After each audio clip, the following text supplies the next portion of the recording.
Okay mga papi, done installation po tayo dito sa Honda Click version 3. Nag-avail po si sir ng ating 4,500 pesos na promo package. Ang kinabit natin, AES mini driving light, 60 watts, MSM 3-way switch, passing light, PIA dual on setup, rapid horn mode, tsaka ng combo lights. Tapos nag-add on po si sir ng hazards na ang gamit natin ay halo switch. So pakita ko sa inyo yung install natin dito sa Honda Click V3. So yung mini driving light, ayan po, AES version 4, 60 watts. Ang ilaw niyan, low beam white, high beam yellow.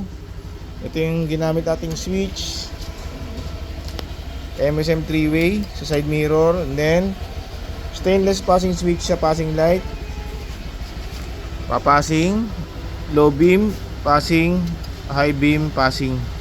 Okay, sa busina, PIA dual on setup, yung horn selector na ginamit, halo switch, yan pong nasa taas, yan yung horn selector. Pag naka-off, stock, long press, rapid. Magpapalit sa PIA horn, long press, rapid. So may combo lights po itong package natin, rapid, low beam, rapid, high beam, rapid. Okay, ito naman po yung in-add-on ni sir na nagpalagay siya ng hazard sa baba. Yan po yung halo switch na yan. Yan, mag-hazard na yan pag nakapress yun. Harap likod po siya.